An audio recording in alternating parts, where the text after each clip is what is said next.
والسلام على من لا نبي بعده وعلى آله وأصحابه ومن افتفى نهجا.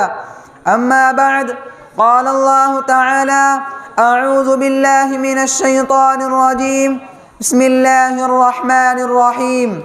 إنا نحن نزلنا الذكر وإنا له لحافظون.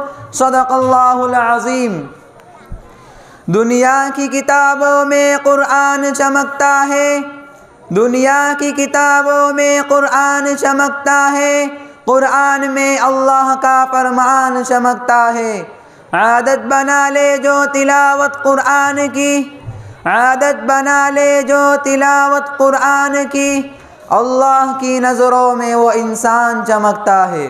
صدر عالی قدر اور سامعین کرام، قرآن کریم اللہ تعالیٰ کی کتاب بھی ہے اور اللہ تعالیٰ کا کلام بھی.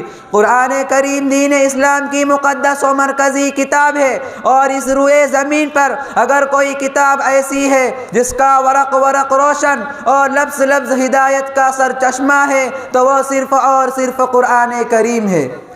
قرآن کریم ایک بے مثال اور لاجواب کتاب ہے. نظیر اس کی نہیں ملتی، کوئی ثانی نہیں ملتا. نظیر اس کی نہیں ملتی، کوئی ثانی نہیں ملتا. بھلا کیوں کرنا ہو اکتا کلام پاک و رحماں کا. قرآن کریم اللہ تعالیٰ کی سچی کتاب ہے، یہ کلام الہی ہے. یہ وہ پہلی آسمانی کتاب ہے جس کی حفاظت کا ذمہ اللہ نے خود لیا ہے. اور وعد الہی کے بارے میں قرآن کا اعلان ہے: ان اللہ لا یخلف المیعاد. اللہ کبھی بھی وعدہ خلافی نہیں کرتے، بس اللہ نے اپنا وعدہ سچ کر دکھایا اور کتاب اللہ کی حفاظت کا حیرت انگیز انتظام کیا.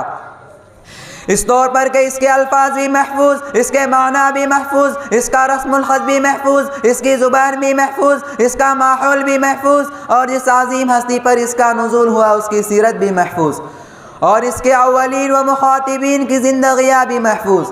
غرض اس کی حفاظت کے لیے جتنے اسباب اور وسائل اور طریقے ہو سکتے تھے سب اختیار کیے، اور یوں یہ مقدس اور پاکیزہ کتاب ہر لحاظ اور ہر جانب سے مکمل و محفوظ ہو گئی.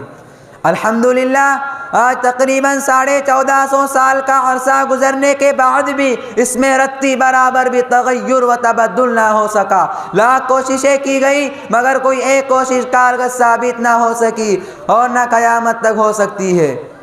ہے قول محمد قول خدا، فرمان نہ بدلا جائے گا. ہے قول محمد قول خدا، فرمان نہ بدلا جائے گا. بدلے گا زمانہ لاکھ لیکن قرآن نہ بدلا جائے گا. عزیزان گرامی قدر، قرآن کریم دستور حیات، منشور حیات اور قانون زندگی ہے.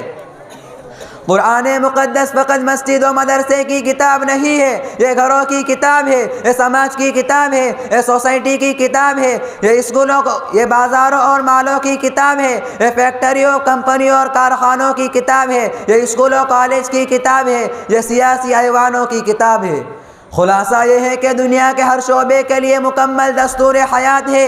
یہ ایک انقلابی کتاب ہے، رسول اکرم صلی اللہ علیہ وسلم کا ایک زندہ و جاوید معجزہ ہے. اس کا ایک ایک حرف سچا ہے، پوری دنیا انسانیت کے لیے ہدایت کا سرچشمہ ہے. یہ کفر و شرک کے ایوانوں میں لرزہ برپا کرنے والی کتاب ہے، دنیا کے اندھیروں کو اجالوں میں تبدیل کرنے والی اور ضلالت و گمراہی کے وادیوں میں بھٹکتی ہوئی انسانیت کو صراط مستقیم پر گامزن کرنے والی کتاب ہے. ظلمت شب میں سورج کو بکھرنے والی اور زمانے کو فیض پہنچانے والی کتاب ہے. زمانہ آج بھی قرآن ہی سے فیض پائے گا، زمانہ آج بھی قرآن ہی سے فیض پائے گا. مٹیں گی ظلمت شب اور سورج جگمگائے گا. اور کسی شاعر نے کہا ہے: جہاں میں انقلاب آیا ہے قرآن کی تلاوت سے، جہاں میں انقلاب آیا ہے قرآن کی تلاوت سے، منور ہے جہاں قرآن کی نور و صداقت سے. وما علینا الا البلاغ.